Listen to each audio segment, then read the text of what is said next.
Silks చేనేత వస్త్రాల అద్భుత ప్రపంచం. కుక్కట్పల్లిలో March 28న grand opening.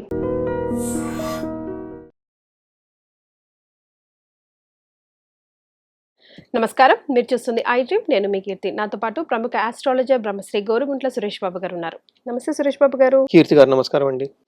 So April month రాశి ఫలాల కోసం అందరూ ఎదురు చూస్తున్నారు.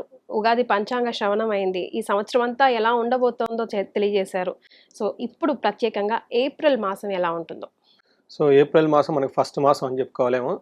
ఇందులో ఏప్రిల్ ఏమంటుంటే 15 డేస్ చైత్ర మాసం, 15 డేస్ వచ్చేటప్పుడు వైశాఖ మాసం ఉంది. ఇందులో రెండు ముఖ్యమైన విశేషాలు అందరూ తెలుసుకోవాలండి ప్రతి ఒక్కళ్ళు. ఒకటి, ఈ మాసంలో మనకి అక్షయ తృతీయ వస్తుంది. చాలా చాలా విశిష్టత కలిగింది. ప్రతి ఒక్కళ్ళు దానాలు చేయటం, పుణ్యకర్మలు చేయటం, బంగారం కొని తెచ్చుకోవడం, లేదా పవిత్రమైన వస్తువులు కొని తెచ్చుకుంటే బాగా కలిసి వస్తుంది. అమ్మవారికి బాగా ఇష్టమైన రోజు కాబట్టి అందరూ విశేషంగా హోమాలు, కనకదార స్తోత్రాలు చదువుకుంటూ ఉంటే ఆ రోజు బాగుంటుంది. రెండోది ఉదక కుంభదానం అంటారు. అంటే తింటానికి చాలా పెద్ద మాటగా ఉంటుంది కానీ సింపుల్గా ఏమంటే వాటర్ బాటిల్స్ని దానం చేసుకుంటూ వెళ్ళిపోతే చాలా బాగుంటుంది అని చెప్పొచ్చు. అంటే ఇప్పుడున్న కాలమాన పరిస్థితులను బట్టి పూర్వకాలంలో చలివేంద్రాలు పెట్టడం, నీళ్ళు ఇవ్వటం, మజ్జిగ ఇవ్వటం ఇవన్నీ చేస్తూ ఉంటారు. బట్ ఇప్పుడు అది కష్టం. ఒకవేళ ఇచ్చినా కానీ తాగేవాళ్ళు కూడా ఎవరు ఉండరు. ఎక్కడ ఏ కంటామినేట్ ఉంటుందని భయపడుతూ ఉంటారు. హాస్పిటల్కి పోతే 3-4 వేలు బిల్స్ వస్తాయో ఏమవుతుందని భయపడుతూ ఉంటారు. అందుకని ఇప్పుడు ఉన్న దాని పరిస్థితులను బట్టి జనరల్గా ఆధ్యాత్మికంగా ఇవ్వదలుచుకున్న వాళ్ళు ఒక ఇత్తడి చెంబు కానీ రాగి చెంబు కానీ తీసుకొని కొత్తది 300-400 అవుతుంది. దానికి చక్కగా పసుపు కుంకుమ పెట్టేసి అందులో నీళ్లు పోసి ఏదైనా సుగంధ ద్రవ్యం ఏదైనా కలిపితే యాలకులు కానీ లేదంటే లవంగాలు కానీ అందులో కలిపేసి లేదంటే మిరియాల పొడి కానీ వేసి ఆ చెంబులు అంటే పాత్ర సద్బ్రాహ్మణులకి, ఫాదర్లీ ఫిగర్ లాంటి వాళ్ళకి, గురువులకి గనక దానం చేస్తే ఉదక కుంభ దానం అంటారు. మహా పుణ్యం వస్తుంది, ఐశ్వర్యం కలిసి వస్తుంది. ఇది చాలా మందికి తెలవదు. చాలా సింపుల్, ఈజీ రెమెడీ. మరి ఏదైనా మంత్రం ఉంటుందా అండి అలా ఇచ్చేటప్పుడు? ఏం అవసరం, జస్ట్ ఓవర్ హార్టెడ్ ఇస్తే సరిపోతుంది. వీలైతే కనుక లక్ష్మీదేవి మంత్రం చదువుకున్న, విష్ణువుకి సంబంధించిన ఎప్పుడైనా దానం ఇచ్చేటప్పుడు ఎదుటి వాళ్ళ వ్యక్తిని విష్ణుమూర్తిగా భావించే వాళ్ళని శాస్త్రాలు చెప్తుంది. ఎందుకంటే విష్ణుమూర్తికి ఇష్టమైనది కాబట్టి, ఇష్టమూర్తి సాక్షాత్తు మన దగ్గరకు వచ్చాడు కాబట్టి ఆ భావంతో ఇస్తే చాలా బాగుంటుంది. రెండోది, కొంతమందికి అలా చేయలేని వాళ్ళకి ఆల్టర్నేటివ్ ఏమంటే వాటర్ బాటిల్స్ తీసుకొని చక్కగా డిస్ట్రిబ్యూట్ చేసుకుంటూ వెళ్ళిపోయారు అనుకోండి, ఇంకా బాగుంటుంది. నేను 2 years క్రితం మోస్ట్లీ మీతో అనుకుంటా ఒక ఇంటర్వ్యూలో చెప్పినప్పుడు US నుంచి ఒకళ్ళు ఆ క్యాన్ అన్ని కొనుక్కొని ఆఫీస్లో అక్కడ అంతా ఇచ్చుకుంటా వెళ్ళిపోయారు. ఫోటోలు తీసి పెట్టారండి. నాకు చాలా ఆనందం వేసింది. సో ఈ రెండు వేసవి కాలంలో కూడా ఆ రకంగా చూసుకున్నా కూడా సైంటిఫిక్ గా కూడా చాలా కలిసి వస్తుంది కదా. చాలా కలిసి వస్తుంది. అసలు ఒక్క సిప్ చేయగానే ఆశీర్వాదం ఆటోమేటిక్ గా వచ్చేస్తుంది. అబ్బా అనిపిస్తుంది. ఉదకం నారాయణీయం అంటారు. అంటే మనం తాగే మంచి నీళ్ళే నారాయణ తత్వం కూడుకున్నట్టు మన సస్టైన్, మనం బతకొండడానికి కావాల్సిన శక్తి నీళ్ళ ద్వారా వస్తుంది కదండి. అది చేసేది ఎవరంటే నారాయణుడు. అందుకని విష్ణుమూర్తి యొక్క మెయిన్ పర్పస్ ఏంటంటే సస్టైనబిలిటీ చేయటాన్ని అనమాట. అందుకని ఇది అందరికీ చేసుకోవాలి ఈ రెండు అని చెప్పేసి మనం కోరుకుందామండి. ఇంకొక విశిష్టత జ్యోతిష శాస్త్రం ప్రకారం 4 గ్రహాలు మారుతూ ఉన్నాయి. సూర్యుడు, కుజుడు, బుధుడు, శుక్రుడు 4 గ్రహాలు మారుతూ ఇది కూడా ఒక విశిష్టత కింద మనం భావించుకోవచ్చు. ఈ యొక్క విశిష్టతలు కలిగిన ఈ మాసంలో మనకి రాసుల వారికి ఎలా ఉందో చూద్దాం. సురేష్ బాబు గారు, ఫైనల్ గా ద్వాదశ రాశిలో భాగంగా ఎండ్కి వచ్చేసామండి. మీన రాశి వారికి ఎలా ఉండబోతుంది ఏప్రిల్ మాసంలో? ఒక చిన్న విషయంగా చెప్పాలంటే స్ట్రైట్ ఫార్వర్డ్ గా, కొంతమందికి జాబ్ విషయంలో ప్రాబ్లం అయ్యే అవకాశం ఉంటుంది.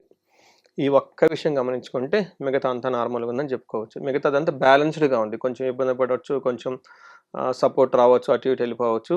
ఒకే ఒక విషయంలో సూర్యుడి వల్ల వీళ్ళకి అధికారంలో బాగా ఇబ్బంది రావచ్చు, జాబ్ కోల్పోవచ్చు, జాబ్తో బాస్తో విపరీతంగా ప్రెషర్ రావచ్చు, జాబ్ పోయేంత పరిస్థితి రావచ్చు, కొంతమందికి నిజంగా జాబులు కూడా పోవచ్చు. ఈ విషయం మాత్రం జాగ్రత్తగా గమనించుకుంటే మిగతా అన్ని విషయాలు బాగుంటుంది. రెండోది, వీళ్ళకి ఏలినాటి శని చాలా తీవ్రతంగా ఉంది. వీళ్ళకి చాలా మోస్ట్ క్రిటికల్గా ఉంది. అందులోనూ జూన్ వరకు కొంచెం జాగ్రత్తగా ఉండాలి. అంటే గ్రహాలు ఇటు అటు మారే టైంలో ఏదైనా ఇబ్బంది వస్తే రావచ్చు. అందుకని కొంచెం కాన్షియస్గా ఉండి ఒకసారి జాతక చక్రం చూపించుకొని ఏమైనా రెమెడీస్ చేసుకోవాలనుకుంటే చేయించుకుంటే చాలా బాగుంటుంది. ఇక్కడ వాళ్ళకి మీనరాశి వాళ్ళకి పాదాలు పూర్వభాద్ర 4వ పాదం, ఉత్తరాభాద్ర 1, 2, 3, 4 పాదాలు, రేవతి 1, 2, 3 పాదాలు అంతా మీనరాశిలో ఉంటారు. పేరు బలం ప్రకారం కనుక చూసుకుంటే వీళ్ళకి ది, దు, షం, జా, దాదే, దో, చాచి అన్న లెటర్స్ అంతా కూడా మీనరాశిలో ఉంటారు. 4 గ్రహాలు మారటంతో మెజారిటీ ఆఫ్ ది గ్రహాలు వీళ్ళకి మిక్స్డ్గా ఉన్నాయి. అంత అనుకూలంగా లేదు అని మనం చెప్పుకోవచ్చు ఒక ముఖలో చెప్పాలంటే. అందులో ముఖ్యంగా వీళ్ళు గమనించుకోవాల్సింది సూర్యుడు వల్ల ఫస్ట్ 15 డేస్లో స్థాన నాశనం, జాబ్ కోల్పోయే అవకాశం ఉంటుంది, లేదంటే పొజిషన్ కోల్పోయే అవకాశం ఉంటుంది, ధనం కోల్పోయే అవకాశం ఉంటుంది. ఏదో ఒకటి ఖచ్చితంగా అయితే జరుగుతుందని మనం గమనించాలి. వీళ్ళకి కుజుడు వల్ల ఫస్ట్ హౌస్లో ఉండటం తోటి కొంచెం హెల్త్ కాంప్లికేషన్స్ ఎక్కువ ఉంటుంది, శత్రు బాధలు విపరీతంగా ఉంటుంది. తర్వాత ఫస్ట్ హౌస్లో బుధుడు ఉండటం వల్ల ధనాన్ని కోల్పోయే అవకాశం ఉంటుంది. శుక్రుడు 3వ స్థానంలో ఉండటం తోటి మిక్స్డ్ రిజల్ట్ ఉంటుంది. కొన్ని విషయాల్లో బాగుంటుంది, కొన్ని విషయాల్లో బాగుండదు. బట్ ఓవరాల్గా ఏందో నేనేం చెప్తానంటేనండి, జాబ్ విషయంలో కేర్ఫుల్గా ఉండగలిగితే మిగతా ఆటోమేటిక్గా అవే అడ్జస్ట్ అయిపోతాయి అని చెప్పుకోవచ్చు. మనకేం చెప్తారు సెకండ్ హౌస్లో, ఫస్ట్ హౌస్ నుంచి second house, anyway the both హౌసెస్లో ఏమవుతుందంటే కృషి వాణిజ్య నిష్ఫలం అని చెప్తారు. అంటే హార్డ్ వర్క్ చేస్తే జనరల్గా రిజల్ట్ ఎక్స్పెక్ట్ చేసుకుంటాం కదా, ఆ రిజల్ట్ రాదు ఇలా. సూర్యుడు ఉంటేనండి, సూర్యుడు ఫస్ట్ హౌస్లో ఉన్న, సెకండ్ హౌస్లో ఉన్న. తర్వాత ధన నాశనం, నిష్ఫలం అవుతుంది, మనశ్చాపం, తలనొప్పి విపరీతంగా వచ్చేస్తుంది అనమాట. అంటే బాగా హార్డ్ వర్క్ చేస్తే రిజల్ట్ రాకపోతే ఎవరికైనా అంతే ఉంటుంది కదంటే, ఇలా వచ్చే అవకాశం ఎక్కువగా ఉంటుంది. కొంచెం జాబ్లో ప్రాబ్లం వచ్చే అవకాశం, వేరే వాళ్ళని వీళ్ళని చీట్ చేసే అవకాశం ఎక్కువ ఉంటుందని గుర్తుపెట్టుకోండి. వీళ్ళని కావాలని నమ్మించి మోసం చేసేస్తారు. అంటే ఏంటి, వీళ్ళు చాలా హార్డ్ వర్క్ చేస్తారు, లాస్ట్లో ఎవరో వచ్చి హార్డ్ వర్క్ అంతా మేము చేశాను గొప్పగా చెప్పేసుకుంటారు. అందులో నీవి ఆఫీస్లో చాలా ఎక్కువ ఇలాంటివి జరుగుతూ ఉంటాయి అనమాట. ఈవెన్ గవర్నమెంట్ ఆఫీసులో బ్యూరోక్రాట్స్లో ఇలా జరుగుతూ ఉంటాయి అనమాట. పాపం ఎవరో వర్క్ చేసేస్తారు, అదంతా వీళ్ళదని క్రెడిట్ చెప్పుకుంటూ ఉంటారు. కొంచెం జాగ్రత్తగా మీరు మిమ్మల్ని హైలైట్ చేసుకోవటం ఈ టైంలో ఇంపార్టెంట్. కుజుని వల్ల ఏమవుతుందంటేనండి రాక్షస పీడనం అంటారు. ఏదో జరుగుతుంది, ఏందో అవుతుంది, వీళ్ళు బాధపడుతూ ఉంటారు, అది ఎవరికి అర్థం కాదు. ఈవెన్ డాక్టర్ దగ్గరికి వెళ్ళినా కానీ వాళ్ళు కూడా ఏమీ లేదని చెప్తూ ఉంటారు. ఇలా జరిగే అవకాశాన్ని రాక్షస పీడనం అంటారు. లేదా భార్య బిడ్డలతో విరోధము, లేదంటే యాక్సిడెంట్లు అవ్వటము, గాయాలయ్యే అవకాశం ఉంటుంది. కొంచెం కేర్ఫుల్గా ఉండాలి. వెపన్స్, వూండ్స్ అంటే వీళ్ళ శరీరం ఏదో కట్ అయ్యి వీళ్ళ బ్లడ్ని వీళ్ళ కళ్ళతో చూసుకునే అవకాశం ఉంటుంది. కేర్ఫుల్గా ఉండాలి. వీళ్ళకి కొంచెం అన్ని విషయాలు అప్స్ అండ్ డౌన్స్గా ఉంది. ఇందులోనూ శుక్రుడు కూడాను ఒకవైపు వీళ్ళ మాట పలుకుబడి, వీళ్ళ మీద గౌరవం ఇస్తూనే రెండో చోట ఏమవుతుందంటే ధనవ్యయం విపరీతంగా ఖర్చు చేసి వ్యాపారంలో విపరీతంగా నష్టం తీసుకొచ్చే అవకాశం ఉంటుంది. ఇన్కమ్ ట్యాక్స్ రైడ్లు జరగటము ఇవన్నీ ఎక్కువగా ఉంటుంది. కాబట్టి కొంచెం పేషెన్సీగా ఉండాల్సిన టైం ఇది 2 విధాల. ఒకటి వీళ్ళకి ఏలినాటి శని పీక్ టైం నుంచి నార్మల్గా రాబోతూ ఉన్నారన్నమాట. జూన్లో కొంచెం బెటర్ ఇంప్రూవ్మెంట్ రాబోతూ ఉంటుంది. ఏలినాటి శని ఉంది, అందులోని ఈ టైంలో సూర్యుడు సరిగా లేకపోవడంతో ఇంకా ఇబ్బందులు పడే అవకాశం ఉంటుంది. కొంచెం జాగ్రత్తగా ఆచి తూచి లేదంటే కేర్ఫుల్గా ఉండాల్సిన టైం అని గమనించుకోవాలి. రైట్. సో నక్షత్రాలు అవి కూడా సపోర్ట్ చేస్తున్నాయా, లేకపోతే? నక్షత్రాల విషయంలో చాలా బాగుందండి, చాలా బెటర్గా ఉంది. పూర్వభాద్ర నక్షత్రాలకు ఐశ్వర్యవంతంగా ఉంటుంది, ధనలాభము, సంపదలు, ధనలాభం చూపిస్తుంది. మరి ఎక్కడ జాగ్రత్తగా ఉండాలంటే కలహము, మరణ తుల్యము అని చూపిస్తుంటుంది. మరణ తుల్యం అనేది లాస్ట్లో చెప్పుకుందాం. బట్ ఈలోపు ఉత్తరాషాఢ నక్షత్రాలు అగైన్ ఐశ్వర్యవంతంగా ధనం విషయంలో బాగుంటుంది. విదేశాగమన ఫారిన్ వెళ్ళే అవకాశం ఎక్కువగా ఉంటుంది. సౌఖ్యము, సంపదలు చూపిస్తూ ఉంటుంది. అంటే ఉత్తరాషాఢ వాళ్ళకి చాలా బాగుంది అన్ని ఈ 3 నక్షత్రాల్లో. రేవతి నక్షత్రం వాళ్ళకి అగైన్ ఐశ్వర్యవంతంగా ఉంటుంది. విదేశాగమనం ఫారిన్ వెళ్ళే అవకాశం, ఫారిన్లో ఉండే వాళ్ళకి బాగుంటుంది. సౌఖ్యంగా ఉంటుంది, సంపదలు ఉంటుంది, మృష్టలాభం, ధనలాభం అంత చక్కగా ఉంది. అంటే రేవతి నక్షత్రం కూడా ఇంకా చాలా బాగుంది. అంటే నక్షత్రాల వైజ్ వీళ్ళకి చాలా బాగుందని మనం చెప్పుకోవచ్చు. అదొక హ్యాపీ న్యూస్ మనం చెప్పుకోవచ్చు. అయితే ఈ రాశి వాళ్ళకి ముగ్గురికి కామన్గా ఒకటి కనిపిస్తుందండి. 3 నక్షత్రం వాళ్ళకి మరణ తుల్యం అంటారు. అంటే ఏంటి, అప్పటిదాకా ఏదైనా కనుక పని జరుగుతూ ఉంటే అవి అంతటితో ఆగిపోతాయి. అయితే అది చాలా మంచిది ఈ రాశి వాళ్ళకి. ఎందుకంటే ఏలినాటి శని ఇప్పుడు ఏదైతే స్టార్ట్ చేసారో అవన్నీ ఇంతకు ముందు కాలంలో స్టార్ట్ చేస్తున్నారు కాబట్టి సహజంగా మనకి అది అంటా చూడండి, చెడు వచ్చినప్పుడు మంచి కాలంలో చేసినవన్నీ కొట్టుకొని పోతాయి అంటారు. అలానే మంచి వచ్చినప్పుడు చెడు కాలంలో చేసినవన్నీ కొట్టుకొని పోతాయి అని మళ్ళీ మంచి వస్తుందని. ఏది జరిగినా కానీ వీళ్ళకి ఒక మంచి అయితే జరగబోతుంది. ఈ లోపల 1-2 చిన్న ఏమైనా ఉన్నా కానీ దానికి సంబంధించి పెద్దగా మానసికంగా టెన్షన్ పడిన అవసరం లేదు. వీళ్ళకి ఇంకొకటి మెయిన్ ఇంపార్టెంట్ ఏంటంటే ధననాశనము, స్త్రీ నాశనం అని కూడా చూపిస్తుంది. పర్టికులర్ రేవతి నక్షత్రం వాళ్ళు కొంచెం కేర్ఫుల్గా ఉండాలి. మంచి రిలేషన్షిప్స్ మెయింటైన్ చేస్తూ ఉంటే చక్కగా ఉంటుంది. రైట్. సో ఇన్ పర్టికులర్గా మీన రాశి వారికి రెమెడీ ఏదైనా చెప్తారండి?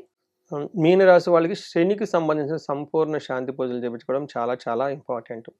శని పిప్పలాద స్తోత్రం చదవటము, శనికి తైలాభిషేకం చేయటము, ఆంజనేయ స్వామికి సంబంధించిన హనుమాన్ చాలీసా రెగ్యులర్గా చదువుకుంటూ ఉంటే వర్క్లో చాలా ఫాస్ట్గా ఉంటారు. రెండోది వీళ్ళకి శత్రువులు ఎవరైనా కావాలని ఇబ్బందులు పెడుతూ ఉంటే వాళ్ళంతా వీళ్ళ దగ్గరలో లేకుండా ఉంటారు. చండీ హోమము, చండీ పారాయణ అల్టిమేట్ టూల్స్ అనమాట వీళ్ళకి. ఈ కలికాలంలో చండీ హోమం ఇచ్చినంత రిజల్ట్ ఏది ఇవ్వదు. నేను అందుకనే చండీ హోమాన్ని కూడా చాలా రేట్లు తగ్గించేశాను. ఇంతకుముందు మొదట్లో 3-4 ఇయర్స్ బ్యాక్ చాలా రేట్లు ఉండేవి. నేను అందరితో మాట్లాడి చాలా వరకు స్లాష్ చేసి minimum letters help the people అన్నట్లు చాలా హోమాలు చేపిస్తూ ఉన్నాను. నవచండి, శతచండి, చండీ హోమం అంతా. వాటికి సంబంధించిన కొన్ని పర్సనల్ వీడియోస్ కూడా నా వాటిలో పోస్ట్ చేయాలని ప్లాన్ చేస్తూ ఉన్నాను నేను. ఓకే. సో ఈ రాశి వాళ్ళకి ఏలినాటి ప్రభావం ఉన్నా చక్కగా ముందుకెళ్ళాలని చెప్పేసి, వీటన్నిటికంటే yoga, meditation is the powerful tool. అందరితో మంచి రిలేషన్షిప్ మెయింటైన్ చేయటం ఇంకా ఇంపార్టెంట్. ఇవన్నీ చేసుకుంటే ఈ ప్రభావం తగ్గేసి చక్కగా ముందుకెళ్ళే అవకాశం ఉంటుందండి వీళ్ళకి. సో కీర్తి గారు, మనకి నేనేం చేస్తున్నానంటే 35 to 45 ఏజ్ ఉన్న వాళ్ళని తీసుకుంటున్నాను. ఎందుకు ఆ ఏజ్ గ్రూప్ అంటే హైలీ ప్రొడక్టివిటీ ఉంటుంది. ఆ ఏజ్లో ఎనర్జెటిక్గా ఉంటారు, ఫ్యామిలీ ఉంటారు, సొసైటీలో ఉంటారు, 10 years రియల్ టైమ్ ఎక్స్పీరియన్స్ ఉంటుంది, మేనేజర్ పొజిషన్లో ఉంటారు. ఎన్ఆర్ఎల్ అయితే ఒక మంచి పొజిషన్లో ఖచ్చితంగా అయితే ఉంటారు, ఎందుకంటే వాళ్ళకున్న చదువుకి. కానీ ఈ టైంలో సడన్గా వాళ్ళ కెరియర్లో కనుక గ్రోత్ లేకుండా ఆగిపోయి ఉంటే, స్టాగ్నేటెడ్ అయ్యి ఉండి అన్ఎక్స్పెక్టెడ్ ప్రాబ్లమ్ ఫేస్ చేస్తూ ఉన్నారంటే దాని మీనింగ్ ఏంటంటే వాళ్ళ యొక్క ఇండివిజువల్ జాతకంలో వాళ్ళకి దోషాలు ఉన్నాయి, లేదంటే శాపాలు యాక్టివేట్ అయ్యాయని నేను గమనించుకోవాలి. అందుకని ఎవరికైనా గనక ఎక్కడో గ్రోత్ ఆగిపోయింది అనుకున్నప్పుడు ఇమ్మీడియట్గా వాళ్ళ హారోస్కోప్ చెక్ చేయించుకొని 1-2 సార్లు గ్రహశాంతులు లేదంటే శాపాలు చూపించుకొని వాటికి సంబంధించిన రెమెడీస్ చాలా ముందు తెలుసుకోవాలి. Awareness is the key to success అంటారు. ముందు తెలుసుకొని ఆ తర్వాత రెమెడీస్ చాలా రకాలుగా ఉంటాయి. వాళ్ళు ఓన్గా చేసుకోవచ్చు, లేదంటే పండితులు పెట్టి చేయించుకోవచ్చు, మా ద్వారా చెప్పి డిఫరెంట్ స్టోరీ అనమాట. అవి చేయించుకోవడం తెలుసుకోవడం ఫస్ట్ ఇంపార్టెంట్. అందులో భాగంగా ప్రతి ఒక్కరికి మల్టీ సోర్సెస్ ఆఫ్ ఇన్కమ్ ఉండాలి. బహుముఖ ఆదాయం, సింగిల్ ఆదాయం ఉంటే ఏం బాగుంటుందండి, 4 రకాల ఆదాయం ఉంటే ఫైనాన్షియల్గా గ్రోత్ ఉంటుంది. కాబట్టి వాళ్ళకి స్వర్ణలక్ష్మి విశేష హోమం ఈ మాసంలో చేయించుకుంటే చాలా చాలా బాగుంటుంది. ఎవరికైనా శత్రు బాధ ఉండి లేదంటే గ్రోత్ లేదు, రాహు యొక్క ప్రభావంతో ఉన్న వాళ్ళకి చండీ హోమం, మేము ఈ సందర్భంగా దాదాపు ఒక 10-15 దాకా చండీ హోమాలు చేసామండి ఎన్ఆర్ఎస్కి. చాలా బాగా మంచి రెస్పాన్స్ వచ్చింది వాళ్ళ దగ్గర నుంచి. ఇంకా ఎవరికైనా భార్యాభర్తలు మధ్య గొడవలు ఉన్నాయి, ప్రాబ్లమ్స్ ఉన్నాయి, అప్పటిదాకా బాగున్నాయి, లేదంటే వేరే వాళ్ళు వచ్చి ఇంటర్ఫేర్ చేసి ఇబ్బంది పెడుతున్నారు అనుకున్నప్పుడు చండీతో పాటు విశ్వావసు గంధర్వరాజ హోమము లేదంటే అన్యోన్య దాంపత్య పాశుపత అభిషేకం చేయించుకుంటే ఇంకా బాగుంటుంది. ఇప్పుడు మనకి ఎగ్జామ్స్ జరుగుతూ ఉన్నాయి, పిల్లలకి అకాడమిక్స్ లో చాలా పెర్ఫార్మెన్స్ బాగుండాలి. వాళ్ళ కోసం మనకి మేధా దక్షిణామూర్తి హోమము లేదా నీలా సరస్వతి హోమము, అంటే వాళ్ళ జాతకాన్ని చూసి చెప్పలేదు కూడా, లేదంటే హయగ్రీవ స్వామికి సంబంధించిన మూల మంత్ర జపము, హోమము, హవనం ఇవన్నీ చేసుకుంటూ ఉంటే చక్కగా బాగుంటుంది. ఎలాంటి ప్రాబ్లం అనిపించినా లేదంటే అక్కడ గ్రోత్ ఆగిపోయిన ఒక్కసారి జాతక చక్రం చూపించుకొని ఈ రెమెడీస్ చేసుకోగలిగితే ఇంకేదేనండి వాళ్ళకి ఇది సమస్య అని ఫస్ట్ క్లియర్గా తెలిస్తే ఇమ్మీడియట్గా సొల్యూషన్ పక్కనే ఉంటుంది. అవి చేయించుకోగలిగితే వీళ్ళకి లైఫ్ 10 times ముందుకెళ్ళే అవకాశం ఎక్కువ ఉంటుందండి. రైట్, చాలా సంతోషం అండి సురేష్ బాబు గారు. ద్వాదశ రాశుల వారికి ఏప్రిల్ మాసం ఎలా ఉంటుందో తెలియజేయడంతో పాటుగా తగిన రెమెడీస్ ని కూడా సూచించారు. ధన్యవాదాలండి. And for more videos, please subscribe to iDream. Please subscribe to iDream. Please subscribe iDream. And please subscribe to iDream. For more videos, subscribe to iDream. please like, share and subscribe to the channel. Congratulations, iDream. Subscribe to iDream. Subscribe to iDream. So subscribe to iDream Media. iDream ki iDream team andarki huge congratulations. Please subscribe iDream Media. Please subscribe to iDream. Subscribe iDream. Please subscribe to iDream. iDream అంటే నా కళల channel subscribe చేసుకున్న నోరు తిరుగుతలేదు, మీరైతే గంట గుర్తు కొట్టు. For more such videos, please subscribe to iDream.